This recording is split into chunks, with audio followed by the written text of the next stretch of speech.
Hi, welcome to the Online Jewelry Academy. I'm Professor John Ahr and I'm your instructor. In this video, I'm going to show you how to get double duty out of your ring clamp. Now, this is just a regular ring clamp with its standard wedge inside of it that's used to secure things tightly in the clamp. But if I remove this wedge, you can see that I've drilled a series of holes in the wedge. Now, you're probably wondering why. Well, before I answer that, let me just show you. It's still solid. It's still fine. I haven't compromised the integrity of the tool at all by drilling these holes. Now, if you look at this profile of the tool, you can see how it's tapered. It's truly a wedge. So it's thinner towards the top and thicker towards the bottom. By drilling these holes, what I've done is I've created a tool that if I put a piece of wire in here and take a pair of cutters, I can take away the tool and there's a length of wire at a specific height that I need.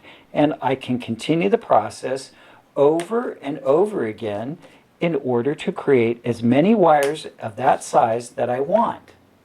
Okay, now these wires would be used to create small spherical beads or little decorative elements that could be put together and fused to a piece of silver like this to create a granulation effect.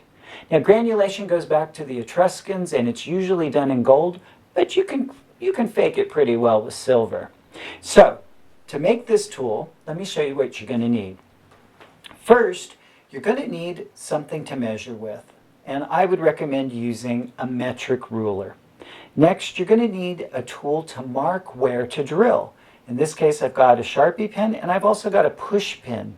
I kind of like just pushing into the wood. It gives me a good sort of like a center punch mark to drill into.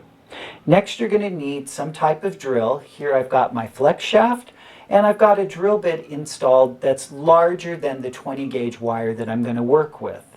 Next, I have a surface to drill into. Never drill into the top of your bench. And I've got my eye protection.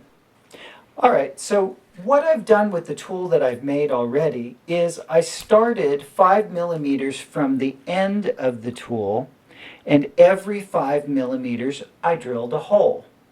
So if I was going to do one more, I would come from the 40 millimeter mark up here to the 45. And now I would give myself a surface to drill into and just drill into the wedge.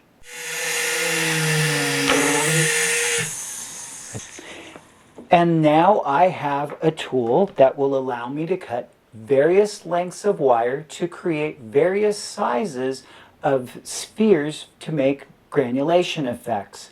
And I'm going to show you how to do that in another video.